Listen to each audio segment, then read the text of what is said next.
Welcome, welcome. All right. The key arguments about how assholes impact your workplace, they are not good for your workplace. They are profoundly bad. They're just not good. You want to get rid of them, okay? Because it's very hard to change them. Adam Grant challenged the notion that successful leaders need to exhibit a good behavior and not a negative behavior. Like you don't want to be an asshole in the workplace because nobody's gonna work for you. Nobody want to work for no asshole. They're gonna um they're gonna steal from you. They're gonna do all kind of things. They're not gonna um be as productive as they need to be. They're just not gonna be right fit for the company. And it's all because nobody want to work for an asshole. So you're not going to get as much production or none of that when, working for an asshole. So being an asshole, you're not going to get that. And Sunday said that some people think that you have to be an asshole to be successful, which is totally untrue. Some challenges that's mentioned in creating and sustaining a respect for workplace culture. It's like addressing it, addressing the assholes, and being a humor with it. Not exactly at the time the person is being an asshole is when you want to address it. It's like being addressing it as as soon as possible, but not that at that time.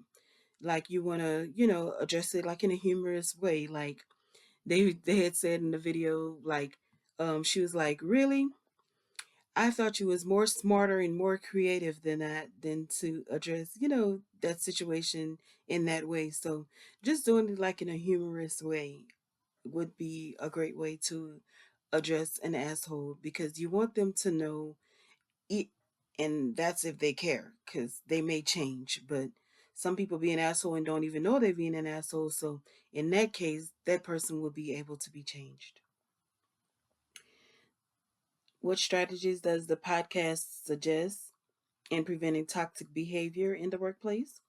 By not promoting it, not giving them as much hours. Um, you don't want them to be another leader because you really want to get rid of them. So you want to do things like shorten their hours, shorten their days till eventually they quit because once again, they can create a hostile environment. So you don't want any assholes working for you.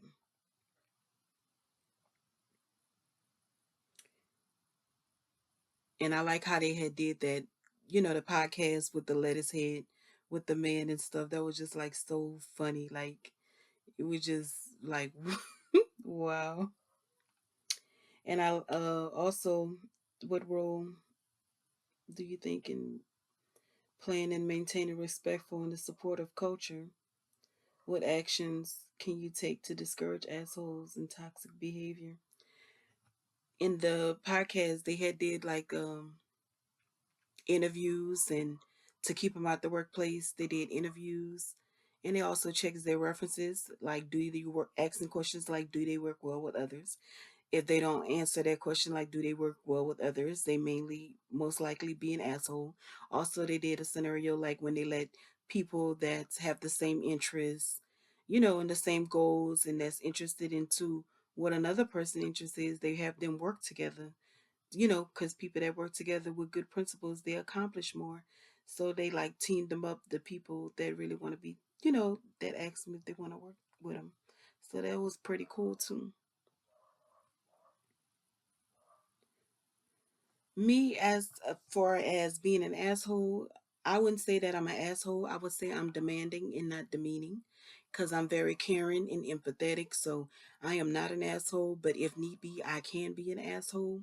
Um, Like if somebody go and break the rules of food safety, I will be an asshole because you can get someone really sick, terminally ill, or even kill them. So of course I'm gonna be an asshole when it comes to like washing your hand after you return from the restroom, or you touch your cell phone and you're not supposed to be touching your cell phone while you're on the clock. You need to go wash your hands. Using tongs with the meat when you're placing it on the grill versus using your hand or your gloves if you're not planning on washing your hands and changing your gloves when you touch that button. Yes, I'm going to be an asshole. But other than that, because I told you about it before and I normally speak about it in my interview. So if you choose to do it afterwards, it's because you don't have integrity. You're doing things and you try to do things without, wrong without somebody. You got to be watched. And I don't like those type of people.